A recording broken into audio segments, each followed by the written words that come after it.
আসসালামু আলাইকুম।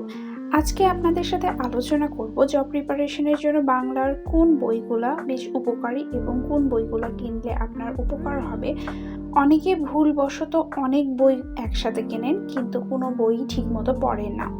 প্রথমত আমি বলবো বাংলা একটা বই কেনার জন্য সেটা হচ্ছে অগ্রদূত। পার্সোনালি আমার এই বইটা অনেক ভালো লাগে।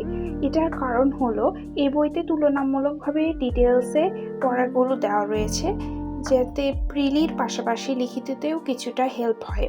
তার সাথে আপনি এই বইয়ে দেখতে পাবেন যে আগের ইয়ারের যে কোশ্চিনগুলো সেগুলো দেওয়া রয়েছে। বিভিন্ন জব পরীক্ষায় আপনার কোন কোশ্চিনগুলো এসেছে সেগুলো জানা এবং সেই টপিক বিশ্লেষণ করার জন্য খুবই গুরুত্বপূর্ণ, সেগুলো সুন্দর করে দেওয়া রয়েছে এবং ইম্পর্টেন্ট যেইগুলো রয়েছে টপিক রয়েছে সেইগুলো সুন্দর করে ডিটেলসে দেওয়া রয়েছে। আপনারা চাইলে ওনার বইও কিনতে পারেন, কিন্তু আমার পার্সোনালি অগ্রদূত বইটা অনেক ভালো লাগে। আপনারা চাইলে কিনতে পারেন। প্রথমে আপনারা যে কোনো একটা ভালো বই দিয়ে শুরু করবেন। অনেকগুলো একসাথে বই কেনার দরকার নেই। আমি বলবো যে প্রথমে যদি আপনি একটা বই কিনতে চান তাহলে অবশ্যই অগ্রদূত বইটা কিনতে পারেন।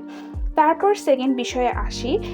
বাংলা ব্যাকরণের জন্য অবশ্যই নবম দশম শ্রেণীর পুরাতন বাংলা ব্যাকরণ বই এবং নতুন বাংলা ব্যাকরণ বই এই দুটো রাখবেন। অগ্রদূত বইটা পড়া শেষ করার পর যদি আপনার মনে হয় যে না, আমি আরেকটা বই কিনবো যেটাতে নোট আকারে সুন্দর করে থাকবে, তাহলে আমি বলবো আপনি সহজ বাংলা সাহিত্য এই বইটা কিনতে পারেন। এই বইটা আমার কাছে অনেক ভালো লেগেছে।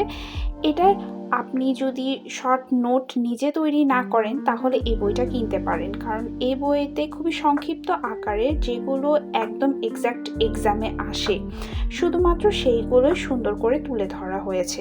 সংক্ষিপ্ত আকারে যদি বলি তাহলে বলবো যে এই বইয়ে সেইগুলোই দেওয়া রয়েছে যেগুলো প্রতিবারে এক্সামে আসে এবং ইম্পর্টেন্ট লাইনগুলো এখানে সুন্দর করে বক্স আকারে দেওয়া রয়েছে এবং ইম্পর্টেন্ট লাইনগুলোই দেওয়া রয়েছে এবং তার সাথে প্রিভিয়াস ইয়ার্সের কোশ্চেনগুলো আছে। আপনি চাইলে অ্যানালাইসিস করতে পারবেন এবং সেগুলো পড়তেও পারবেন আপনার ইচ্ছে মতো। এরপর আরেকটা বইয়ের কথা বলবো, সেটা হচ্ছে সহজ বাংলা ব্যাকরণ।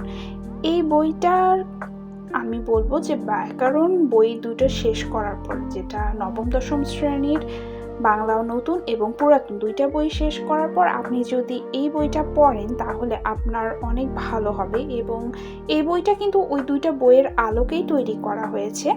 প্লাস এখানে কিন্তু এমসিকিউ অনেকগুলো দেওয়া রয়েছে, তাহলে আপনি দেখতে পারবেন যে বিভিন্ন পরীক্ষায় আসলে বাংলা ব্যাকরণ থেকে কতগুলো কোশ্চেন রয়েছে এসেছে এবং কতটা ইম্পর্টেন্ট আসলে নবম দশম শ্রেণীর ব্যাকরণ বইটা পড়া। কারণ ওই বইটা শেষ করে এসে আপনি যদি এটা সলভ করেন কিংবা এইটা পড়েন তাহলে আপনার জন্য অনেক ভালো হবে।